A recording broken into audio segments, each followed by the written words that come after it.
Assalomu alaykum, aziz o'quvchim. Mani kanalimga xush kelibsiz. Bugun men sizlarga 4 metr shtampil matodan suratdagi dvoykani bichib tikib ko'rsatib beraman. Shtampil matoni illiq suvga chayib oldim.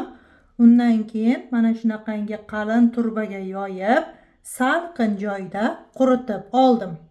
Keyin yaxshilab tekis qilib dazmol bosib oldim. Standart razmer bo'yicha ishlab olgan dvoykamni andozalarini matoga qo'yib, dvoykani bichib oldim. Dvoykani bichayotgan vaqtimda bu matoni uzorlari bo'lgani uchun mana shu narsaga juda katta ahamiyat berdim. Ya'ni uzorlarini simmetrичный qilib qo'yib, ko'yli va lozimni bichib oldim. Chokni birinchi bo'lib rubashkani oldiga planka tikishdan boshlayman. Mana shunaqa qilib mana plankani tikib oldim.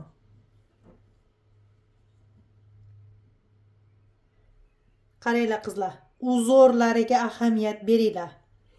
Uzorlar bir-biriga simmetrичный tushgan.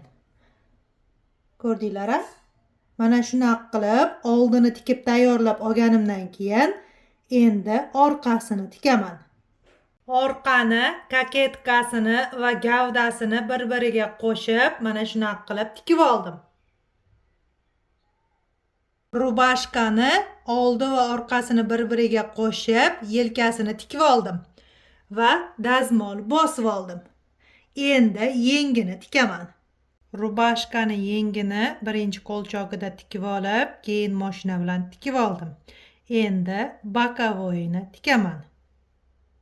Rubashkani bokovoyini tikib oldim. Endi bunga yoqani tikaman. Qaranglar qizlar, har doim esinglarda bo'lsin. Shtampil matodan rubashka yoki rubashka platya tikkan vaqtingizda etagini mana shunaqa qilib pastelniy shov qilib qo'l chokida tikib olasiz. Undan keyin mashina bilan mana shu chokni chetidan tikib chiqasiz.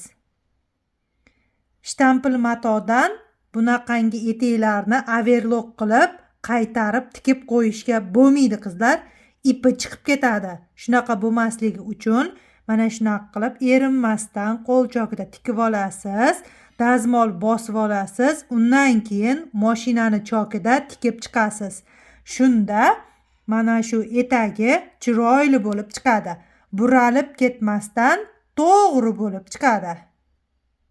Yoqani va stoykani bir-biriga qo'shib mana shunaqa qilib tikib tayyor qilib oldim. Keyin buni mana bunaqa buklab simmetrичный chiqdimi, chiqmadimi shunisini tekshirib oldim. Undan keyin o'rtasini belgilab rasechka qilib kesib qo'ydim. Endi buni gavdaga tiksam bo'ladi. Mana shunaqa qilib, mana rubashkani bo'ynini o'rtasini va yoqani o'rtasini bir-biriga simmetrичный qilib bulavka bilan qadab oldim. Endi buni qo'l chokida tikib olaman. Yoqani tikib, dazmol bosib tayyor qilib oldim. Rubashkani tikib bo'ldim. Aziz o'quvchim, mana chevarchilik sirlari kitobim bilan chok haqqi ichida bo'lgan tayyor andozalarim sotiladi. Kitob va andozalar komplekti Toshkentda Ipodrom bozorida sotuvda bor. Agar sizga kerak bo'ladigan bo'lsa, videoni ostida telefon raqamlarim bor. Qo'ng'iroq qilib yoki Telegramda yozib ma'lumot olsangiz bo'ladi. Lozimni birinchi ikkita oyog'ini tikib oldim. Endi og'ini tikaman. Lozimni og'ini tikib oldim. Endi tepa va pastini tikib olaman. Ko'rib turganingizdek, kilot lozimni tikib bo'ldim. Qizlar, mani sizlarga beradigan maslahatim, yozga shtampil matodan lozim yoki kilot tikadigan bo'lsangiz, beliga mana shunaqangi eni 1 santimetrlik rezinka o'tkazinglar. Sababi yoz bizda issiq bo'lgani uchun agar beliga 4-5 santimetrlik, ya'ni eni qalin rezinka o'tkazadigan bo'lsangiz, mana shu lozim yoki kilotni kiygan mijozingizni beli terlab ketadi. Shunaqa bo'lmasligi uchun iloji boricha mana shunaqangi 1 santimetrlik rezinka o'tkazsangiz, mijozingizni beli terlamaydi.